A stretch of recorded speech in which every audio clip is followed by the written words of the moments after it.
Kristocentric station. Safe and family-friendly radio with music to uplift your spirit. Hi, this is Darlene Check. What's up to all my family? And this is your brother, your cousin, your nephew, Kirk Franklin. What's up, everybody? This is Michael Stampling. Everybody, this is your friend Travis Green. Hello, this is Sinach. Hello, God's people. This is Joe Metzel. Hi there, this is Yolanda Adams. Hey, family, this is Phil Thompson. Hi, this is Donnie McClurkin. Hello, everybody of Christ. You are listening to Kristocentric station. Don't you wanna be a part of the kingdom? Don't you wanna be a part of the kingdom? Don't you wanna be a part of the kingdom? Come on, everybody. Find us online, Facebook, YouTube, Twitter, Instagram, and on Tuning. Kristocentric station, the Kingdom Promoter.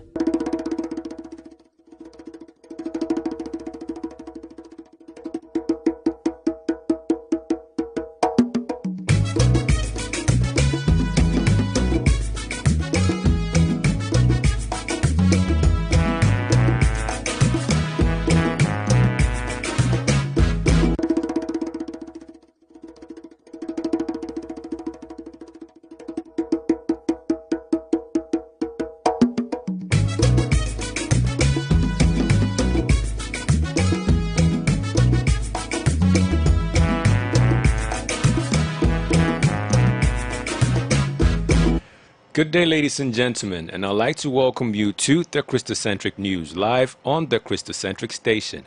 We're coming to you live from Accra, Ghana, and my name is YEBOAH Edwin Takyi. Let's have a look into what's happening in the world today. Marijuana addict turned gospel artiste. We tell you the story of Kobe Mante. Pastor Chris Oyakhilome suspends nephew over gross misconduct, and boy miraculously recovers after being run over by bulldozer. In our local news, marijuana addict turned gospel artiste. We tell you the story of Kobe Mante.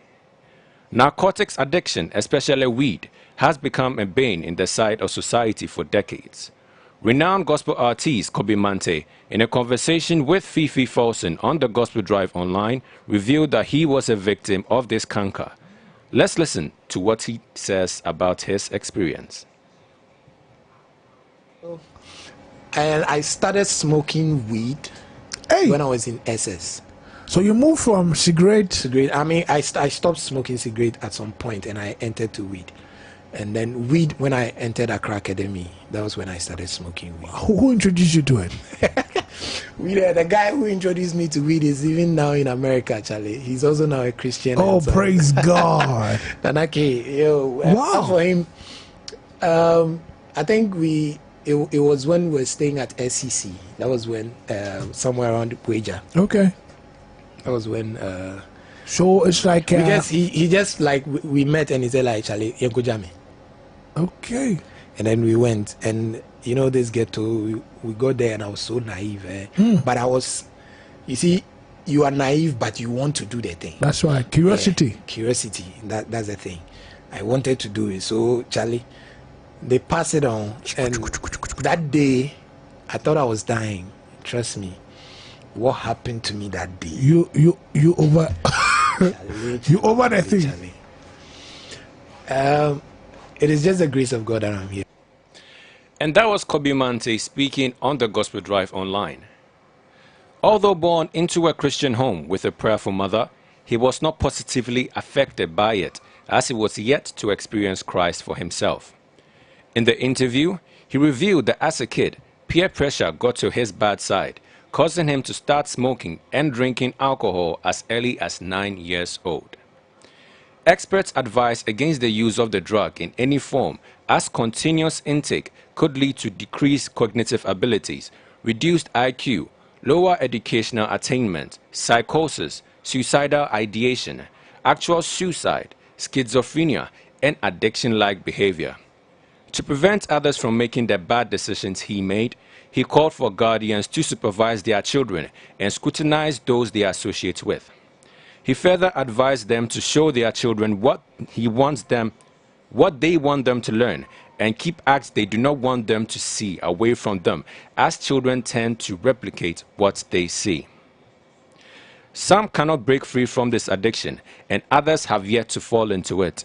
With love, prayer, guidance, advice, and supervision, Christians can help reform and save others from addiction. The Gospel Drive Online airs every weekday from 3 p.m. GMT on the Kristocentric station. In other stories, Pastor Chris Oyakhilome suspends nephew over gross misconduct.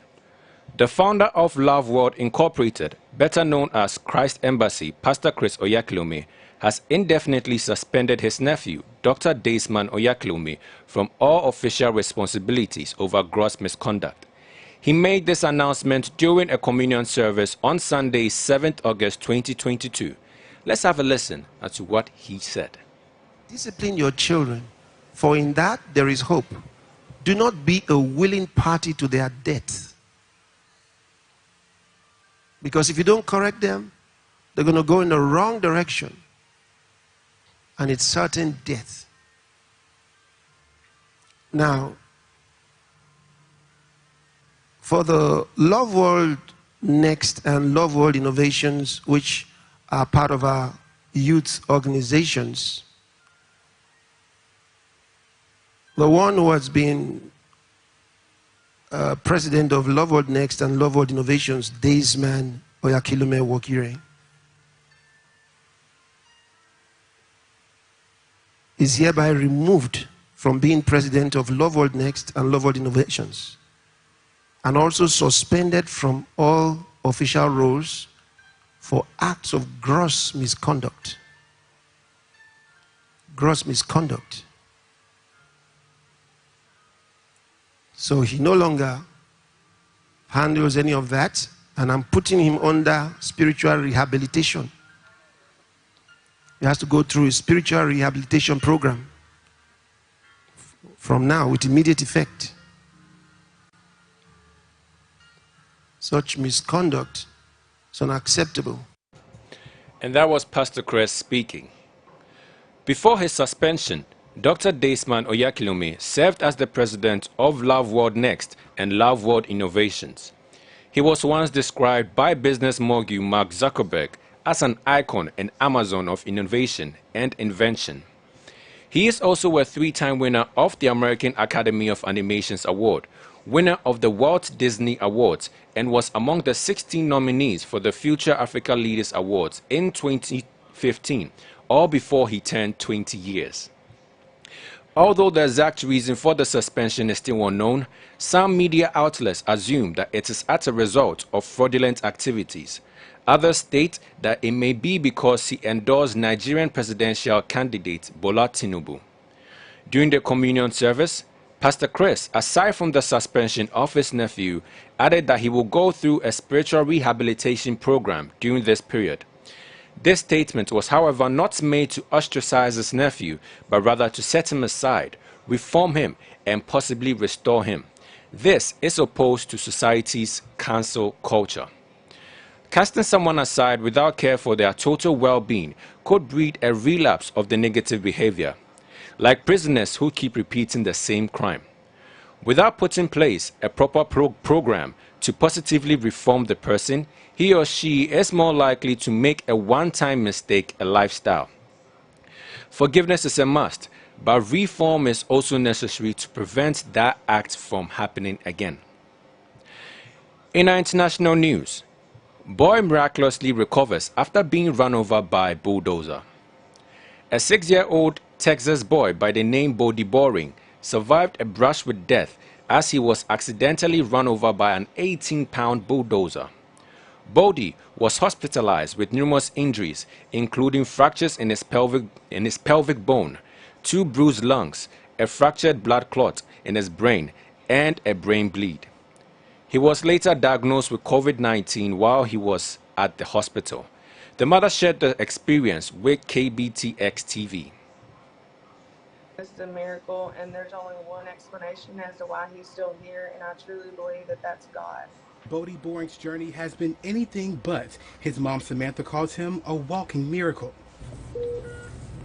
He was back on his feet just 4 days after being run over by a bulldozer. Will you go make a circle, or we can turn around whenever you want to? You tell us. Okay. The incident happened last week while Bodie was on a job site with his dad. He fractured his pelvic bone and skull and bruised both lungs.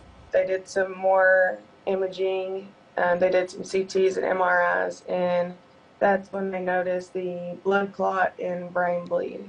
The 6-year-old also got COVID in the hospital, but his mom says it's not keeping him down. His spirit has been so positive this whole time. Even in his worst pain, he's just been amazing. Part of that comes from the outpouring of support and prayers they've received. It means so much that we don't have to worry about the outrageous medical bills we're about to have or how fast we have to get back to work. His journey will be long, but his mom says he's ready to conquer it. And he's strong and he's a wild little boy, but he's truly shown his strength through all this. On July 31st, Bodie's mother posted a video showing him walking down the hospital hallway using a walker just 4 days after his accident. As of 4th August, he was walking unassisted and was officially discharged by the hospital on 5th August to continue his recovery at home. Supporting one another not just in good times but in tough times too should be the hallmark of every believer. The person does not have to be in your family, and neither does the person even have to be a Christian. The fact is that the fact that you are a Christian and that is what Christ would have done should be enough reason. Love is all the reason you need. And that's the end of the Kristocentric news. But before I go, let me share this fun fact. Did you know that the oldest Bible in the world can be found in the Vatican Library and it dates as back as the 4th century? I'm guessing you did not know. For all the news and sanctified content and to stream us live on air, log on to www.kristocentric.com and don't forget to like and follow us on all our social media platforms and subscribe to our YouTube channel. My name is YEBOAH Edwin Takyi. Please enjoy the rest of your day.